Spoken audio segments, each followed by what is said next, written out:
Iraq ಹಾಗೂ ಅಮೆರಿಕದ ನಡುವೆ ನಡೆಯುತ್ತಿರುವ ಯುದ್ಧದ ಪರಿಣಾಮ ಬೆಳಗಾವಿ ಕೆಎಂಎಫ್ಗೆ ಇಲ್ಲಿಯವರೆಗೆ ಯಾವುದೇ ಸಮಸ್ಯೆಯಾಗಿಲ್ಲ ಎಂದು ಶಾಸಕ ಬಾಲಚಂದ್ರ ಜಾರಕಿಹೊಳಿ ಹೇಳಿದರು. ಶಾರ್ಟೇಜ್ ಆಗೋದು ಫರ್ನಿಶ್ ಆಯಿಲ್ ಬೇಕಾಗ್ತಿದ್ರಿ, ಅದನ್ನಷ್ಟು ಅಡ್ವಾನ್ಸ್ ಆಗಿ ತರಿಸಿಟ್ಕೊಂಡ್ರೆ ಅಕಸ್ಮಾತ್ ಗ್ಯಾಸ್ ಏನಾರು ಶಾರ್ಟೇಜ್ ಆತಂದ್ರೆ ಅದ್ರ ಮ್ಯಾಗ ಮಾಡ್ಬೇಕಂತೇಳಿ ಯುದ್ಧದ ಇಫೆಕ್ಟ್ ಇಲ್ಲಿ ತನಕ ಆಗಿಲ್ಲರಿ. ಮುಂದೆ ಗೊತ್ತಿಲ್ಲ, ಆದರೂ ದೇವ್ರ ದಯದಿಂದ ಬೇಗನೆ ಯುದ್ಧ ಮುಗಿಬೇಕಂತೇಳಿ ನಮ್ಮ ಆಸೆ ಮುಗೀತಂದ್ರೆ ಎಲ್ಲನೂ ಆ್ಯಸ್ ಇಟ್ ಈಸ್ ಮುಂದೆ ಜನಕ್ಕೆಲ್ಲ ಒಳ್ಳೇದಾಗ್ತೈತಲ್ರಿ. ಇಲ್ಲ, ಅದು ಇಲ್ಲಿ ತನಕ ಆಗಿಲ್ಲರಿ. ಅದಕ್ಕೆ ಫರ್ನಿಶ್ ಆಯಿಲ್ ನಾವು ಎಕ್ಸ್ಟ್ರಾ ಮುಂಬೈದಿಂದ ತರಿಸ್ಕೊಂಡ್ರಿ, ಏನಾರು ಬಂತಂದ್ರೆ ಅದನ್ನು ಯೂಸ್ ಮಾಡೋಣ ಅಂತೇಳಿ ಅದು ಮಾಡಿದ್ದೀವಿ ರೀ. ಸೊ ನಮ್ಮ ಪ್ರಾಡಕ್ಟ್ ಅಂದ್ರೆ ಪೂನಾ, ಗೋವಾ, ಬೆಳಗಾಮಲ್ಲಿ ಇಲ್ಲಿ ತನಕ ಇಫೆಕ್ಟ್ ಏನೂ ಆಗಿಲ್ಲರು. ಅಂದ್ರೆ ತುಪ್ಪ ಗಿಪ್ಪ ಜಾಸ್ತಿಯಾಗಿ ಸೇಲ್ ಆಗ್ತದೆ. ಮಂಗಳವಾರ ಬೆಳಗಾವಿಯಲ್ಲಿ ಸುದ್ದಿಗೋಷ್ಠಿಯಲ್ಲಿ ಮಾತನಾಡಿದವರು, ಸಿಲಿಂಡರ್ ಗ್ಯಾಸ್ ಸಮಸ್ಯೆ ಇನ್ನು 20 ದಿನಗಳವರೆಗೆ ಯಾವುದೇ ಸಮಸ್ಯೆ ಇಲ್ಲ. ಅಗತ್ಯ ಸಿದ್ಧತೆಗಳನ್ನು ಕೆಎಂಎಫ್ ಮಾಡಿಕೊಂಡಿದೆ. ಅಲ್ಲಿಯವರೆಗೆ ಯುದ್ಧ ನಿಲ್ಲಬಹುದು ಅಂದುಕೊಂಡಿದ್ದೇವೆ ಎಂದರು. ಎಷ್ಟು ದಿನ, 20 ದಿನ ಆಗ್ಬೋದು, ಏನು ತೊಂದರೆ ಇಲ್ಲ. ಇನ್ನೊಂದು 20 ದಿನ ಏನು ತೊಂದರೆ ಇಲ್ಲ ರೀ. ಇನ್ನು ಟ್ರಂಪ್ ಮಹಾರಾಜ ಜಲ್ದಿ ಅಟ್ಟಿದ್ದು ಬಿಟ್ರೆ ಅದನ್ನು ರೋಡ್ ಖುಲ್ಲಾ ಮಾಡಿಬಿಟ್ರೆ ಯಾವ್ದು ಆಲ್ಮೋಸ್ಟ್ ಯಾವ್ದು ಅನುಕೂಲ ಆಗ್ತೈತೆ. ಈಗ ಅದ್ರ ಬಗ್ಗೆ ಭಾರಿ ಸೀರಿಯಸ್ ಆಗಿ ಥಿಂಕ್ ಮಾಡತ್ತವ್ರಿ. ಇಲ್ರಿ, ಡೈರಿಕಿಂತ ರೀ, ಡೈರಿ ಆಲ್ರೆಡಿ ಅವರೇ ಮಾಡ್ಕೋಬೇಕ್ರಿ. ಈಗ ಹಸು ಎಮ್ಮೆ ಭಾಳ ಸೀರಿಯಸ್ ಆಗಿ ಥಿಂಕ್ ಮಾಡತ್ತವ್ರಿ. ಖರೆ ಸಮಸ್ಯೆ ಏನು ಬಂದೈತೆ ರೀ, ಲೋನ್ ಕೊಟ್ಟಂದ್ರೆ ರಿಕವರಿ ಹೆಂಗೆ ಆಗೋದು. NDDBನೂ ಕೊಡಕ್ಕೆ ರೆಡಿ ಅದಾರ, ಅವ್ರ ಕಡೆ ಸಾಕಷ್ಟು ದುಡ್ಡು ಐತ್ರಿ. ನೀವು ಹೈನುಗಾರಿಕೆಗೆ ತೊಗೊರಂತಾರೆ. ಈವನ್ DCC ಬ್ಯಾಂಕ್ ಬೆಳಗಾಂ ರೀ, ಅವರು ಕೊಡ್ತಾರೆ.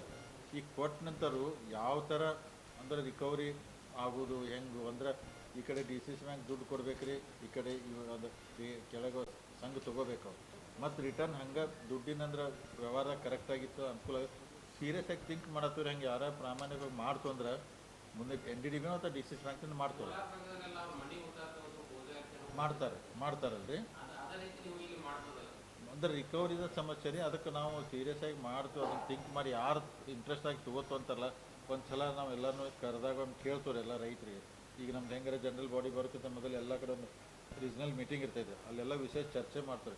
ಹಂಗೆ ಯಾರು ಇಂಟ್ರೆಸ್ಟ್ ಇದ್ರೆ ನಾವು ಡೆಫಿನೆಟಾಗಿ ಅನುಕೂಲ ಮಾಡ್ತೀವಿ. ಸಿಗೋದಿಲ್ಲ, ನಾ ಏನಿಲ್ಲ, ತೊಗೊಂಡವ್ರು ಮಾಡಿಬಿಟ್ರೆ ರೀ, ಅವ್ರು ದಿವ್ಸಕ್ಕೆ 5-6 ಲೀಟ್ರ್ ಹಾಲು ಹಾಕಿಬಿಟ್ರು ಅವ್ರಿಗೆ ಆರಾಮಾಗಿ ಅವ್ರ ಜೀವನ ನಡ್ಕೊಂಡು ಹೋಗ್ತೈತಿ, ಲೋನು ಕಟ್ಬೋದು. ನೀವು ಹೇಳ್ದಂಗೆ ಅದನ್ನು ರೈತರಿಗೆ ಒಳ್ಳೆಯ ವಿಷಯ ಐತಿ, ನಾವು ಸೀರಿಯಸ್ ಆಗಿ ಟ್ರೈ ಮಾಡ್ತೀವಿ. 12ರಿಂದ 13 ರೀ. 2,75,000 ಇವತ್ತಿಗೆ ರೀ.